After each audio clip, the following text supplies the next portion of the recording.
Cheltenham Festival 2019, Andy Ayres picks out his best anti-post bet and reflects back on his recent trip to Ireland. After a week sitting on the starting grid it's green for go and we are back racing.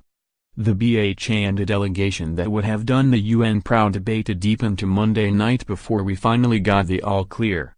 Mind you, at the end of the day this decision was a no-brainer. You don't stop the Olympics because someone in the village is a bit Tom and Dick, and you can't halt racing after a handful of horses get the sniffles. Over in Ireland they kept the show on the road while 2 yards with the flu were on lockdown, and that might just have forced the hand of our pen pushers. The rub is that no horse can race unless they've been vaccinated in the last 6 months. Moans and groans from trainers and a whole lot of overtime for vets dishing out booster jabs. The guys with swabs and syringes have made a nice few bob out of this, and I reckon we'll see plenty of James Herriot lookalikes booking an extra week's holiday come the summer. Still, at least there's no more box walking about Cheltenham being abandoned. Talking of which, we saw a couple of decent festival trials at Nas last weekend. Willie Mullins' Pravi Laguna bagged center stage, jumping like a bunny apart from one semi-board mistake before running away with a listed chase. Jockey Paul Townend had a grin from Dublin to Cork after she won, and Mighty Mullins reckons the mare is good enough to have a spin in either the JLT or Arkle Chase at Cheltenham.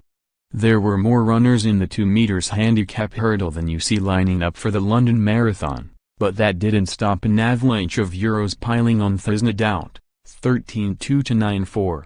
He checked out tamely in a race eviscerating one on the bob from the luckless Coral Blue. The runner-up saw last daylight, then a potholer and shades up the home straight and will be hard to beat next time.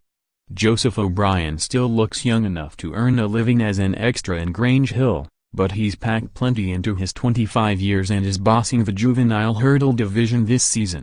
That probably explains why he wasn't exactly gushing with praise after a band of outlaws bolted up in a hot 4-year-old event here. That bad boy is now gunning for the Fred Winter handicap at Cheltenham, while Sir Eric will almost certainly be unstoppable for baby-faced Joseph in the Triumph Hurdle. Angel's Breath, Supreme Novice Hurdle, is rated a star by Connections and could be a skinny price come the big day. By the way, it was sad to hear news of Albert Finney's death the other day. This fellow was a blinding actor and proper racing man to boot. He was often spotted watching John Sutcliffe string on the gallops at Epsom when I was a kid, and my uncles still purr at a memory of the great man buying them a drink or two after racing. They just don't make him like Albert Finney these days, and more's the pity. Betting opportunities have been thin on the ground over the past week, but every punter's ears must have pricked up when Nicky Henderson mentioned Angel's Breath alongside Altier the other day. That's some recommendation from Hendo, and he's surely worth a few shekels. Non-runner no bet at around 5-1 for the Supreme Novice Hurdle at the Cheltenham Festival.